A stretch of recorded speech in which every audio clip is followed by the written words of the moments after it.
And for more on the recent border wall chaos and push to finish building that wall, let's bring in Texas Department of Public Safety spokesperson, Lieutenant Chris Olivarez. Lieutenant, welcome. Thank you. So we're really excited to have you. We just spoke to Allie, who told us about a Democratic sheriff in Texas who is now supporting Governor Abbott's push to finish construction of that border wall. He's saying this is not a political issue. Do you agree with that? Oh, absolutely. Of course, Joe Frank, the sheriff there in Del Rio, Texas, has been a very supportive of what we've been doing in Texas as far as with Operation Lone Star, what Governor Abbott's been doing, because he understands border security. He understands this should not be a political issue. The fact of the matter, we are talking about public safety and national security and threats that actually happen to his community in his area. So it does impact every single person, not just in Texas, but in the country. Of course, we've seen it over the years. You talked about it, early on about the reporting that you guys have done, especially Allie Browley, the great reporting that she's been doing from day one. So we're seeing all these different threats that have taken place throughout the country, not only in Texas, and you hear from both sides, regardless of whatever political affiliation you may have.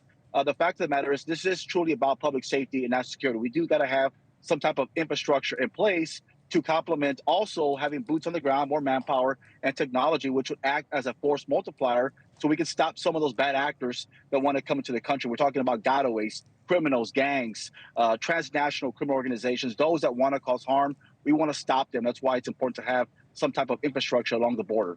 Staying on the subject of public safety, earlier we showed video of illegal immigrants attempting to scale that border wall in El Paso sector.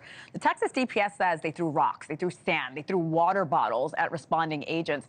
This is a safety issue for border agents. I've talked to many of them. They said morale is low. What needs to be done here? It is unfortunate. We have a great relationship with Border Patrol. I work with them, pretty much every single day, especially where I'm at here in the Rio Grande Valley. The morale is low, but you do have a lot of dedicated agents that are out there. They understand the cause, and they understand the fact that regardless of the political theater, they're there to protect their country. They're there to serve and protect, and they understand that. And I think that's why we have a lot of great agents in the field right now. But again, we need to have a change of leadership. We need to have more support for these agents at the higher level. Leave all the politics aside and give them what they need. And obviously, all they're asking for is what really is on the books right now. We know from day one we had policies that were slowing the flow. We had the infrastructure, the border wall that was being constructed. All those policies that was helping these agents was completely reversed on day one. 3.5 years now into the situation, I can understand why the morale would be low. So again, that's what we need. Hopefully, coming into this year or the next year, we see a significant change in that we can, hopefully give these agents what they need. I do want to mention that illegal crossings along the U.S.-Mexico border, they're down more than 50% compared to the record highs that we saw in December. What needs to happen to make sure this continues to move on? What do you attribute to the decline as well? Well, look, I know right now the numbers are low in a sense, right? We're still averaging anywhere from 4,000 to 5,000 illegal crossings between ports of entry. By no means is that still normal or sustainable. I mean, agents are still tied up with processing. You also have the gotaways, you have the criminals, you have the drugs.